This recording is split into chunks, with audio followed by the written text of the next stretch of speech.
No universo do investimento imobiliário é impossível falar de centros comerciais sem falar do REIT Simon Property Group. Será um gigante internacional com mais de 230 propriedades, um investimento seguro para o teu portfólio? E de que forma é que a transição para o e-commerce afeta o negócio dos centros comerciais? Bom, hoje vamos descobrir. Fica desse lado e vamos a isso.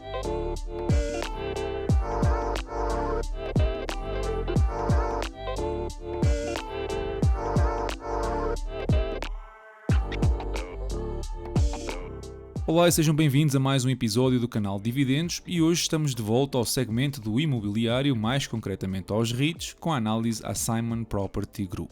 Este fundo de investimento é responsável por desenvolver e gerir destinos de compras, restauração, entretenimento e uso misto de primeira qualidade, consistindo principalmente em centros comerciais, outlets premium e os The Mills. Controla total ou parcialmente 195 propriedades nos Estados Unidos, das quais 93 são centros comerciais, 69 são outlets premium e 14 centros Mills, 6 centros de bem-estar e ainda 13 outras propriedades comerciais em 37 estados, incluindo Porto Rico. Ainda nos Estados Unidos tem uma participação não controladora de 84% na empresa Taubman Realty Group, que por sua vez detém 24 centros comerciais regionais, super-regionais e outlets nos Estados Unidos e na Ásia. A nível internacional, a Simon tem exposição em 35 propriedades premium outlets e designers outlets localizadas principalmente na Ásia, na Europa e no Canadá. Na Europa ganha exposição através de uma participação acionista de 22,4% na Klépierre, uma empresa imobiliária cotada na Bolsa de Paris, que detém ou possui interesses em centros comerciais localizados em 14 países europeus. Tem ainda uma série de joint ventures, investimentos partilhados em operações de retalho, licenciamento, comércio eletrónico, entre alguns outros. A Simon Property é um REIT estruturado como parceria guarda-chuva, no qual praticamente todo o negócio é conduzido através de uma sociedade operacional, uma espécie de subsidiária detida por maioria pela Simon e da qual a Simon é a sócio-geral. Essa participação é de aproximadamente 87%, sendo o remanescente, ou 13%, detido por outros sócios. Como sócio-geral da sociedade operacional, a Simon tem o controle exclusivo da gestão diária da sociedade, operando como uma única empresa. A administração entre ambas é a mesma, os relatórios são consolidados, pelo que na prática, apesar de existir uma delegação estrutural das atividades de gestão, para efeitos práticos, o impacto na avaliação acaba por não ser muito relevante. A Simon consegue a maioria da sua receita através de alugueres, de lojas de retalho, restaurantes, entretenimento e outros inquilinos nas tais superfícies comerciais, incluindo algumas contrapartidas. Por exemplo, cobra uma componente de renda mínima fixa e reembolsos fixos de manutenção, diárias comuns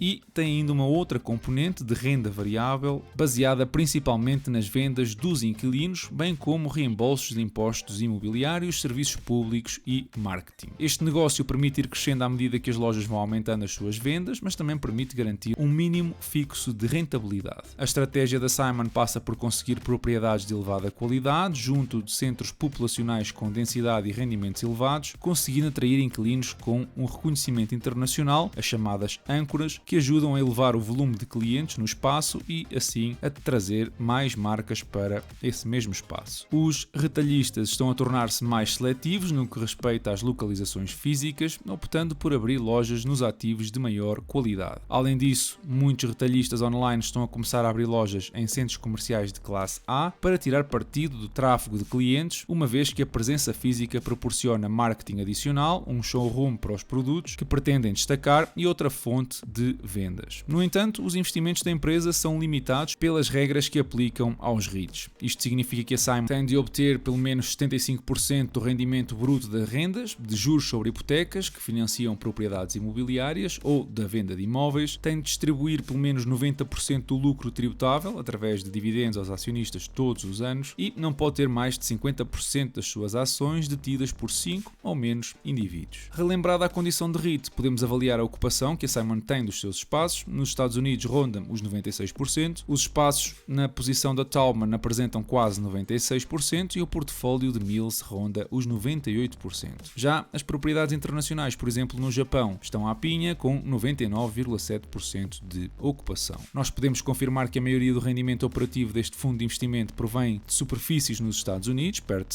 41%, com os estados da Flórida, da Califórnia e do Texas a representarem as grandes fatias do rendimento. A nível de diversificação de inquilinos, temos a Gap a representar perto de 3% da receita das propriedades americanas, ocupando quase 2% da área total da Simon disponível nessa geografia. Mas também vemos ali marcas como a Victoria's Secret, a Luxottica ou a VF Corp. Depois, nos tais clientes âncora que eu mencionei, nenhum representa uma parte considerável da receita, apesar da Macy's ocupar 11% da área disponível comercial. Vemos também ali nomes conhecidos, como seriam a Dick's Sporting Goods e a Target. A nível de ativos, vemos quase 40 mil milhões de dólares investidos, e relembro mais uma vez, como estamos a falar de métricas Gap, este é apenas o valor de custo das propriedades e não o valor real atual. Vemos também ali 1.000 milhões de dólares de dinheiro em caixa e sensivelmente o mesmo valor em investimentos de curto prazo, o que no conjunto daria algo como 2,5 mil milhões de dólares em liquidez, um valor 10 vezes inferior ao total da dívida. Desta montanha da dívida, apenas 5 mil milhões são colateralizados, pelo que o restante são obrigações que a empresa vai emitindo para financiar novos projetos ou remodelar os antigos. No que respeita a taxas de juro, praticamente toda a dívida apresenta a taxa fixa, a rondar os 3,5%, e olhando para a maturidade da mesma, estamos a falar de valores superiores a 3 mil milhões de dólares ao ano até 2027, com uma maturidade média de 7 anos. Voltando ao balanço, vemos também ali os valores das posições na Taubman e na Europeia Klépierre, que contribuem para ativos superiores aos passivos da Simon Property. Vocês lembram-se de eu vos ter dito que a Simon só tem 87% da subsidiária que gera ou controla todos os imobiliários? Pois esse valor é confirmável ali na parte dos capitais sociais, onde os acionistas só têm direito a 85% dos mesmos. Voltando atenções para a declaração de lucros e perdas, vemos a diferenciação do que são as receitas das rendas, mais de 5 mil milhões de dólares, e da pouca receita associada à gestão de propriedades. No total, são 5,6 mil milhões de dólares, que depois das despesas operativas ficam 2,8 mil milhões de receita operativa. E, depois de impostos, restam 2,2 mil milhões. Mas, se vocês já viram os episódios aqui do canal sobre outros REITs, sabem que estes valores dizem-nos pouco. Convém antes olhar para o NOI, ou a receita líquida da operação. Normalmente os REITs mostram o cálculo destes valores nos relatórios anuais e podemos ver que as propriedades exclusivas da Simon conseguem gerar uma receita de quase 4,3 mil milhões de dólares e que, se incluirmos aquilo que são os lucros das joint ventures, esse valor cresce para 5,5 mil milhões de dólares, um crescimento de 5% face a 2022. A estes valores depois seria necessário retirar os impostos, os juros, os pagamentos da dívida, a depreciação e amortização. Olhando para os fluxos de caixa, vemos um fluxo de caixa operativo crescente de quase 4 mil milhões de dólares e um capex de perto de 800 milhões de dólares. Reparem como a Simon paga quase 2,5 mil milhões em dividendos, um valor considerável adicional ao pagamento de mais de 2,6 mil milhões de dívida que, como vimos, anda dentro dos valores anuais dos próximos anos. Obviamente que estes dois valores juntos superam o que seriam os fluxos de caixa livres, pelo que teve de recorrer a 3,6 mil milhões de dívida para sanar essa necessidade de liquidez. Mas, novamente, se estiveram atentos aos episódios dos REITs aqui no canal, sabem que os fluxos de caixa livres não são um método fiável para avaliar a performance de um REIT. Nós devemos olhar para métricas como o FFO ou o FFO ajustado, que muitas empresas também mostram nos seus relatórios anuais e que são mais ou menos equivalentes aos fluxos de caixa operativos. No caso da Simon, estamos a olhar para um FFO ou fundos de operações de 4 mil milhões de dólares, um valor apenas 2,5% acima do ano anterior. E isto é importante porquê? Porque, se repararem bem, nem todos os 700 milhões de dólares que vimos do CAPEX são despesas de manutenção. Aliás, só 100 milhões é que são despesas de manutenção. O resto é capital aplicado a novos projetos, a expansões ou até mesmo a borlas aos inquilinos. E é normalmente contra este valor, os FFOs, que o payout do dividendo é calculado na tentativa de perceber se é seguro ou não. Ora, a Simon é dos REITs com payouts mais baixos, a rondar os 50%. Mas está na hora de olharmos para o passado deste REIT e ver como é que tem sido o trajeto do mesmo nos últimos 10 anos. Podemos ver que a receita sofreu bastante na pandemia e que ainda não recuperou os valores de 2019. Desde 2015 o crescimento tem sido reduzido de apenas 1,5% ao ano. O EBITDA mostra o mesmo comportamento e um crescimento mais reduzido ainda, de 0,65% anual. Já, por exemplo, os fluxos de operações ou os fluxos de operação ajustados mostram a mesma tendência e o mesmo declive em 2020, mas já superam os valores pré-pandémicos, mostrando um crescimento anual de 4%, e estas são as métricas realmente importantes. A nível de performance, os 8% do ROI, que podem parecer um valor valor de torcer o nariz, mas mais uma vez não é uma métrica fiável, dado que dependem do lucro operativo e, como já vimos, este não serve de muito porque é afetado pela depreciação e amortização consideráveis. A nível de diluição, a Simon até nem é dos REITs que mais dilui os seus acionistas, com apenas 0,5% ao ano na última década, o que é positivo, mas já menos positivo é a alavancagem desta empresa, que das 5 vezes em 2015 passou para 6,3, um valor elevado e bem acima da média histórica. Não existem muitos REITs que operem dentro do mesmo segmento, mas olhando para um grupo de alguns parecidos, é fácil perceber que a alavancagem anda entre as 5 e as 7 vezes. Bom, mas já chega de falar do passado, vamos lá projetar o futuro. Afinal de contas, nós queremos saber a que preço é que uma ação da Simon poderia ser potencialmente um bom investimento. E projetando um crescimento do EBITDA de 1% ao ano até 2033, com um múltiplo de saída de 19 vezes, a única valorização expectável face ao preço atual seria do dividendo de pouco mais de 5%. Por outro lado, projetando os fluxos de operações ajustados, ou os AFFO, a crescer a 3% ao ano na próxima década, eu obtenho um valor intrínseco de $148 por ação. 3% de crescimento é um valor abaixo do que conseguiu no passado, que como vimos ronda aos 4,5%, mas que eu posso de alguma forma justificar. É um facto que as vendas online por parte das grandes marcas ocupam uma cada vez maior fatia das vendas totais, o que coloca alguma pressão nos espaços físicos, como os centros comerciais. Também é um facto que o volume das visitas a centros comerciais de topo nos Estados Unidos, e em 2022, foi 12 vezes superior aos valores pré-pandémicos. Isto significa que a pressão existe, mas que os centros comerciais com mais qualidade tenderão sempre a sofrer menos ao terem os inquilinos mais procurados. Outro ponto que, quanto a mim, é mais preocupante está relacionado com a renda fixa que vos mencionei no início deste episódio. Se por um lado a Simon conseguiu ir aumentando esta componente da renda ao longo dos últimos 10 anos, de $47 para 56 por square foot nos outlets ou de 25 para 36 nos mills, este crescimento de renda fixa é de apenas 2% ao ano, um valor que, caso esta desaceleração económica se prolongue e as lojas vendam cada vez menos, não poderá ser complementado com uma percentagem gorda das vendas. Além de que mais de 20% dessas rendas vão ser renovadas neste e no próximo ano, o que pode, caso a renovação não seja pacífica, afetar os rendimentos futuros. E, além disso, convém também ter em conta que, dada a diluição para o levantamento de capital, o crescimento por ação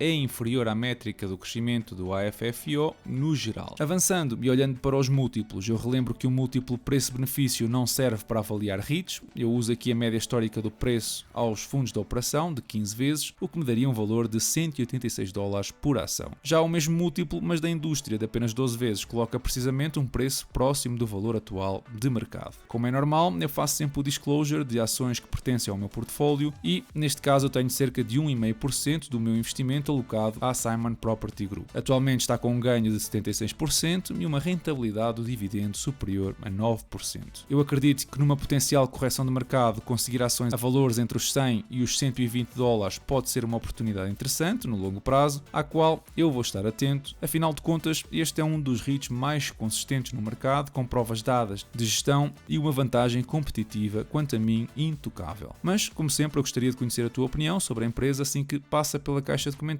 e deixa lá o teu bitite. Esta semana os mercados fecharam na grande maioria com perdas, sobretudo os europeus, no rescaldo das eleições europeias. Bolsas como a francesa, onde o Parlamento foi dissolvido, apresentaram perdas de 6%, já a italiana andou lá perto e as bolsas austríaca e alemãs mostraram-se um bocadinho mais comedidas nas perdas. A exceção foi o Nasdaq, que cresceu mais de 3%. Por cá, o nosso centeno, que andou semanas a fio a chorar ao BCE para reduzirem as taxas de juro, agora dá um mortal encarpado à retaguarda e já começa a defender que é preciso cautela nas decisões. Eu às vezes pergunto-me se este tipo de ginástica mental é feita de propósito ou se a memória dos intervenientes é curta. É que este tipo de afirmações, na minha opinião, contribui zero para a credibilidade da liderança enquanto Presidente do Banco de Portugal e leva por arrasto a instituição. Mas é o que é. Por falar em arrasto, os Estados Unidos aplicaram tarifas de 100% aos veículos veículos elétricos chineses e a Europa vai atrás ao pretender aumentar as mesmas em 21% por suspeitar de práticas de dumping das empresas chinesas. Obviamente que isto por um lado é um ato protecionista da indústria automóvel europeia, mas por outro dificulta ainda mais atingir as metas a que a própria União Europeia se propôs no que respeita às emissões de carbono provenientes dos transportes até 2030. Quem vai cumprindo algumas metas é o nosso governo, que aprovou um benefício fiscal sobre as mais-valias para investimentos de longo prazo. Estamos a falar de um desconto de 30% sobre mais-valias de ativos que aguentaste por mais de 8 anos. E se por um lado isto é um passo na direção certa,